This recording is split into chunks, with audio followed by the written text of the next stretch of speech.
क्या हुआ जब भीम मिले अपने ही भाई राम भक्त हनुमान जी से कि हनुमान जी ने अपने ही भाई का मार्ग रोका। तो आइए जानते हैं इस कथा के बारे में। नमस्कार मित्रों, द्रौपदी की इच्छा पर अंजलि वन में सहस्त्रदल कमल लेने के लिए गए थे। तत्पश्चात भीम ने गंधमादन पर्वत में प्रवेश किया। वह वन बड़ा ही सुंदर था। गुजरात की भांति पेड़ पौधों को रंगते हुए आगे बढ़ रहे थे। उनकी गर्जना से डरे हाथी और जंगली भैंसे दूसरे जंगल में चले गए। इसी समय गंधमादन के शिखरों पर महाबाहु एक परम सुंदर केले का बगीचा देखा जो कई योजन तक फैला हुआ था। वहाँ के केले के वृक्ष खम्भों के समान मोटे थे। उनकी ऊंचाई कई तारों के बराबर थी। भीम ने अपनी सारी शक्ति लगाकर बड़े जोर से शंख बजाया। वह चित्कार सुन विप्रवर हनुमान जी उस समय कहीं विराजमान थे। वे समझ गए कि मेरे भाई भीम इधर आए हैं। अब उन्होंने युद्ध के लिए स्वर्ग की ओर जाने वाला मार्ग रोक दिया। जिन्हें ये सोच भीम से इसी मार्ग से स्वर्ग लोक की ओर न चले जाए। एक मनुष्य के आने जाने योग्य मार्ग पर बैठ गए। उन्होंने अपने भाई भीम की रक्षा के लिए वह राह रोकी थी। हनुमान जी का भीम को उठने का एक कारण ये था। दूसरा कारण आगे बात करें। बदली वन में आए हुए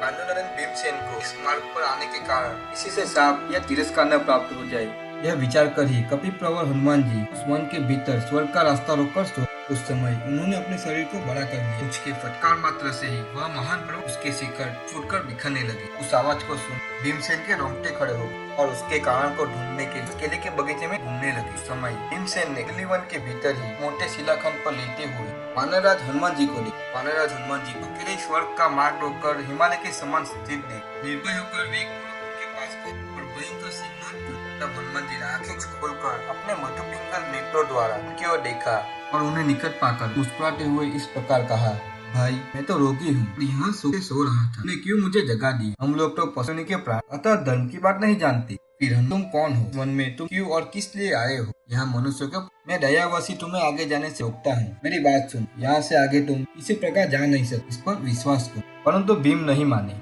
और कहा कि उठो और मुझे रास्ता दो। हनुमान जी, मैं रोग से कष्ट पा रहा हूँ, मुझ में उठने की नहीं है। यदि तुम्हें जाना हो तो मुझे लांग के चले जाओ। भीम ने कहा, मैं आपका उल्लंघन नहीं करूँ, कृपया मुझे रास्ता दीजिए। परंतु हनुमान जी के ना मानने भीम ने कहा, उठो और मुझे रास्ता दो तथा आज मेरा पराक्रम अपनी आंखों देख लो। यदि मेरी आज्ञा नहीं मानोगी तो तुम्हें यमलोक भेज दूं। भीमसेन को बल के अभिमान से उन्मत्त तथा अपनी भुजाओं के पराक्रम से में बड़ा हुआ जान हनुमान जी ने उनका उपहास करते हुए इस प्रकार कहा, मुझ पर कृपा करो, बुढ़ापे के कारण बुद्धि नहीं रह रही, मेरे पर दया करके तो हटा दो और निकल जाओ। हनुमान जी के ऐसा कहने अपने बाहुबल का घमंड मन ही मन उन्हें बल और पराक्रम से ऐसा सोचा। उन्होंने बड़ी लापरवाही दिखाते हुए और मुस्कुराते हुए अपने बाएं हाथ से किंतु वे उसे हिला डुला भी। तब महाबली भीमसेन ने दोनों हाथों से उठाने का पुनः प्रयत्न किया, परंतु दोनों हाथ लगा देने पर भी वे उठा न सके। उनका मुंह लज्जा से झुक गया। हनुमान जी के पास जाकर उनके चरणों में प्रणाम करके हाथ जोड़े हुए खड़े होकर बोले, प्रवर, मैंने जो कठोर बातें उन्हें क्षमा की, मुझ पर प्रसन्न हुई।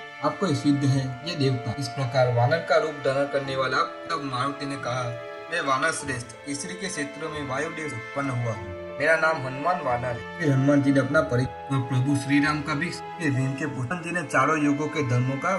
तत्पश्चात भीम ने प्रार्थना करते हुए कहा, पुत्र को लांघते समय आपने जो अनुपम रूप धारण किया उसका दर्शन करने की मुझे बड़ी इच्छा हो रही है। भीम से ऐसा कहने पर महातेजस्वी हनुमान जी ने हंसकर कहा, भैया तुम उस स्वरूप को नहीं देख सकते, कोई दूसरा मनुष्य भी उसे नहीं देख। उस समय की अवस्था कुछ और ही और अब वह नहीं है। यह काल सतों को नष्ट पृथ्वी वृक्ष पर्वत देवता और महर्षि सभी काल का अनुसरण करते युग के अनुसार सभी वस्तुओं के बल और प्रभाव में न्यूनाधिकता होती रहती। अतः क्रुश उस स्वरूप को देखने का आग्रह न करो, भी युग का अनुसरण कर। परंतु सेन ने कहा, प्रवर, मैं आपका वह पूर्व रूप देखे बिना किसी प्रकार नहीं जाऊंगा। यदि मैं आपका कृपा पात्र हूँ तो आप स्वयं ही अपने आप को मेरे सामने प्रकट कर। भीमसेन के ऐसा कहने हनुमान जी ने मुस्कुरा कर अपना वह रूप दिखा। उन्होंने समुद्र लंघन के समय धारण किया। उन्होंने अत्यंत विशाल शरीर धारण की। शरीर लंबाई चौड़ाई और ऊंचाई बहुत बड़ा हो गया। वे वानर वीर अपनी विशाल पूंछ को हिलाते हुए पूर्ण दिशाओं को घेरकर हनुमान जी का वह सगर वायुपुत्र भी घबरा गए। उनकी ओर देखकर भीमसेन ने दोनों आंखें बंद कर। तब हनुमान जी ने उनसे मुस्कुराते हुए से, तुम यहाँ मेरे इतने ही बड़े रूप को देख सकते,